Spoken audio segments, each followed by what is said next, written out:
అందరికీ నమస్తే అండి. Welcome back to our channel. ఈ వీడియోలో ఈ 2024 సంవత్సరంలో మార్గశిర పౌర్ణమి ఏ రోజున వచ్చింది, ఈరోజు మరొక ప్రత్యేకత కూడా ఉందండి. అదేంటి అంటే దత్త జయంతి. మనం ఇప్పుడు ప్రతి పండుగ కూడా మిగులు తగులు అన్నవి ఉంటున్నాయి కదండి. అందరూ కూడా ఈ పండుగలు ఏ రోజు జరుపుకోవాలి అనే సందేహంలో ఉంటున్నారు. ఒక్కొక్కరు ఒక్కొక్కలా చెప్తున్నారు అని అనుకుంటున్నారు. తప్పకుండా ఈ వీడియోలో క్లియర్గా అయితే నేను చెప్తానండి. ఈ వీడియో అయితే స్కిప్ చేయకుండా ఎండింగ్ వరకు చూడండి. మనం పౌర్ణమి ఎప్పుడు చేసుకోవాలి, దత్త జయంతి ఎప్పుడు చేసుకోవాలి క్లియర్గా అయితే చెప్తానండి. వీడియో నచ్చినట్టయితే ప్లీజ్ ఒక లైక్ ఇవ్వండి. ఇప్పటి వరకు మన ఛానల్ సబ్స్క్రైబ్ చేసుకోకపోతే ప్లీజ్ సబ్స్క్రైబ్ చేసుకోండి. మనకి ప్రతి నెల కూడా పౌర్ణమి తిథి వస్తుంది. ఆ రోజు మనం యథాశక్తి లక్ష్మీ అమ్మవారిని పూజలు చేసుకుంటూ ఉంటాము. అదేవిధంగా చంద్రుని కూడా పూజ చేసి అర్ఘ్యమది సమర్పిస్తూ ఉంటారండి. అయితే ఈ మార్గశిర మాసంలో వచ్చే పౌర్ణమికి విశేషమైనది. ఎందుకంటే ఈ పౌర్ణమిని కూరల పౌర్ణమి అని కూడా అంటారు. మార్గశిర మాసం ప్రత్యేకించి లక్ష్మీ అమ్మవారు పూజలు చేస్తూ ఉంటాము. గురువారాలు వ్రతాలు కూడా ఆచరిస్తూ ఉంటాము. అయితే లక్ష్మీ అమ్మవారికి ఇష్టమైన మాసం, ఇష్టమైన తిథిలో అమ్మను ఆరాధించడం వల్ల మన కోరిక అన్నది శీఘ్రంగా నెరవేరుతుంది. ఇటువంటి విశేషమైన పౌర్ణమి 2024 సంవత్సరంలో ఎప్పుడు వచ్చిందో చూద్దామండి. డిసెంబర్లో మనకి ఎప్పుడు ప్రారంభమవుతుంది, అదేవిధంగా తిథి ఎప్పుడు ముగుస్తుంది అన్ని వివరంగా అయితే తెలుసుకుందాము. 2024 సంవత్సరంలో డిసెంబర్ నెలలో 14వ తారీఖున మనకి శనివారం రోజు తిథి అన్నది ప్రారంభమవుతుందండి. సాయంత్రం 4:20 నుండి మొదలవుతుంది. మరుసటి రోజు అంటే 15వ తేదీన ఆదివారం మధ్యాహ్నం 2:37 వరకు మనకి తిథి పౌర్ణమి తిథి అన్నది ఉందండి. 14 మరియు 15వ తారీఖున మిగులు తగులు వచ్చింది. అయితే సూర్యోదయానికి మనం ఏ తిథి ఉంటుందో ఆ రోజున ఆ తిథిగా పరిగణిస్తూ ఉంటాము. డిసెంబర్ 15వ తేదీన సూర్యోదయానికి పూర్వమే మనకి పౌర్ణమి తిథి ఉన్నదండి. కనుక ఆ రోజునే మనం పౌర్ణమిగా జరుపుకోవాలి. ఈ రోజునే దత్త జయంతిగా కూడా జరుపుకుంటాము. అయితే తిథి 2 రోజులు రావడం వల్ల ఎవరైతే పౌర్ణమి నోములు మరియు కొందరు పౌర్ణమి పూజలు చేస్తూ ఉంటారండి, చంద్రునికి అర్ఘ్యం ఇస్తారు ఉపవాసం ఉండి రాత్రి వేళలో, అటువంటి వాళ్ళు అదేవిధంగా లలిత పారాయణం అంటే ఏంటంటే వెన్నెల పారాయణం అంటారు, వాటిని కూడా చేసేవాళ్ళు చక్కగా అటువంటి వాళ్ళు అందరూ కూడా వెన్నెల పారాయణం చేయాలన్నా, నోములు నోచుకోవాలన్నా అందరూ కూడా 14వ తేదీన సాయంత్రం పౌర్ణమి తిథి ఉంది కనుక రాత్రి అంటే శనివారం చేసుకోవచ్చండి. 6 గంటల నుంచి 6:30 దాటిన తర్వాత మనం పూజనైతే చేసుకోవాలి. ఈరోజే దత్త జయంతి కూడా చేసుకోవచ్చు. పౌర్ణమి రోజు అమ్మవారికి లక్ష్మీ అమ్మవారిని పూజ చేసుకుంటాము, నార్మల్గా సింపుల్గా పూజ చేసుకుంటాము. దత్త జయంతి పూజ చేసుకుంటాము, మాకు సాయంత్రం కుదరదు అనుకునే వాళ్ళు 15వ తేదీన మధ్యాహ్నం వరకు మనకి తిథి ఉంటుంది కదండి. కనుక మనం 15వ తేదీన ఆదివారం కూడా చేసుకోవచ్చు.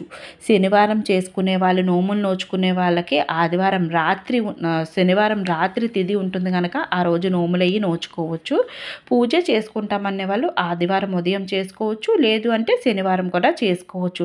ఆదివారం నాన్ వెజ్ అది తింటాం కదా అనుకునే వాళ్ళు శనివారం చేసుకోవచ్చు. 2 రోజులు తిథి ఉన్నా మనం పౌర్ణమి పూజ రాత్రి సమయంలో చేసుకునే వాళ్ళు రాత్రి చేసుకోవచ్చు.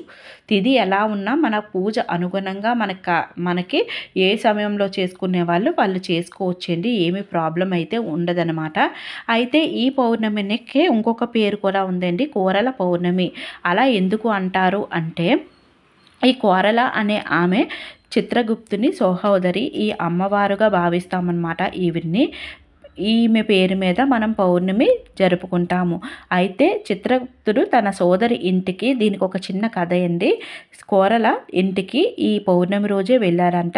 ఆమె చాలా సంతోషించి అన్నకి రాచ మర్యాదలు చక్కగా చేసిందంట. దానికి సంతోషించిన చిత్రగుప్తుడు ఆమెకి ఎవరైతే ఈ రోజున కోరలకు పూజ చేస్తారో వాళ్ళకి అకాల మృత్యు దోషాలు తొలగిపోతాయి అని వరమిస్తాడు.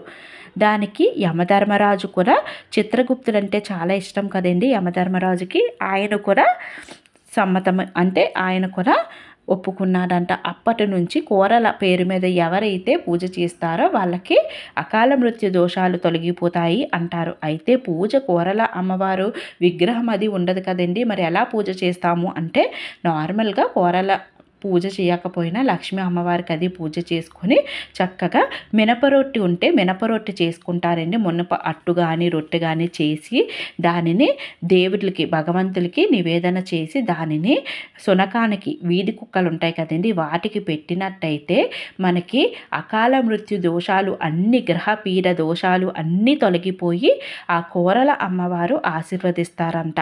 సునకం అంటే కాలభైరవుడు కదండి. సాక్షాత్తు కాలభైరవునికి మనం ప్రసాదం పెట్టినట్టు అనమాట.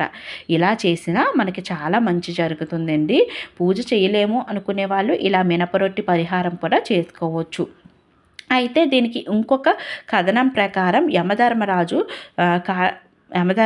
కార్తీక పౌర్ణమి నుంచి మార్గశిర పౌర్ణమి వరకు యమధర్మరాజు తన యమకోరలు తెరుచుకొని ఉంటారంట.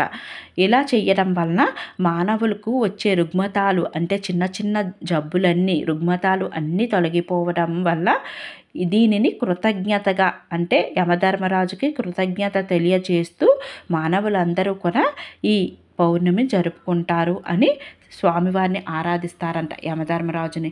అందుకు గాను కూడా ఈ పౌర్ణమిని చేసుకుంటూ ఉంటారు. కొందరైతే ఈరోజు నోములు నోచుకొని చంద్రునికి అర్ఘ్యం ఇస్తారండి. అదేవిధంగా వెన్నెల పారాయణం కూడా చేస్తారు. వెన్నెల పారాయణం అంటే ఏమీ కాదండి. వెన్నెలలో కూర్చొని పూజ చేసుకున్న అనంతరం వెన్నెలలో కూర్చొని లలితాదేవి సహస్రనామాలను చదువుకుంటూ ఉంటారు. లలితాదేవి సహస్రనామాలే కాదండి. ఈరోజు మనం మణిదీప వర్ణన లేదా చక్కగా కనకదార సూత్రాలు ఏవైనా చేసుకోవచ్చండి. అన్నీ చదువుకొని చక్కగా మంచిగా అమ్మవారిని తలుచుకోవచ్చు. వెన్నెలలో కూర్చొని ఇలా చేయడం వల్ల అనారోగ్య సమస్యలన్నీ కూడా తొలగిపోవడమే కాకుండా ఇంటిలో ఉన్న గ్రహదిష్టి దోషాలన్నీ తొలగిపోతాయి. కొందరైతే ఈరోజు ఉపవాసం ఉండి చంద్రునికి అర్ఘ్యం కూడా ఇస్తారు. ఇలా మనకి తోచినంతలో స్వామి అమ్మవారిని ఆరాధించుకోండి. తప్పకుండా స్వామి అమ్మవారి అనుగ్రహం మనందరిపైన ఉండాలి అని మనస్ఫూర్తిగా కోరుకుంటున్నానండి. ఆదివారం నాన్ వెజ్ తినొచ్చా పూజ చేసుకొని అనుకుంటారండి. నాన్ వెజ్ తింటాము అనుకునే వాళ్ళు శనివారం సాయంత్రం పూజ చేసుకోండి. లేదు ఆదివారమే పూజ చేసుకుంటాము నాన్ వెజ్ అంటే మీరు పూజ చేసుకున్న వాళ్ళు తప్ప మిగిలిన వాళ్ళకి పెట్టవచ్చండి. పూజ చేసుకున్న వాళ్ళు మాత్రం ఎట్టి పరిస్థితుల్లో నాన్ వెజ్ అనేది తినకూడదండి. చూశారు కదండి పౌర్ణమి కోసం ఈరోజు దత్త జయంతి అండి. గురుబలం పెరుగుతుంది దత్తాత్రేయ స్వామిని ఆరాధించడం వల్ల. ఈ వీడియో నచ్చినట్టయితే ప్లీజ్ లైక్ చేసి షేర్ చేయండి. మరొక చక్కటి వీడియోతో మళ్ళీ కలుద్దాం.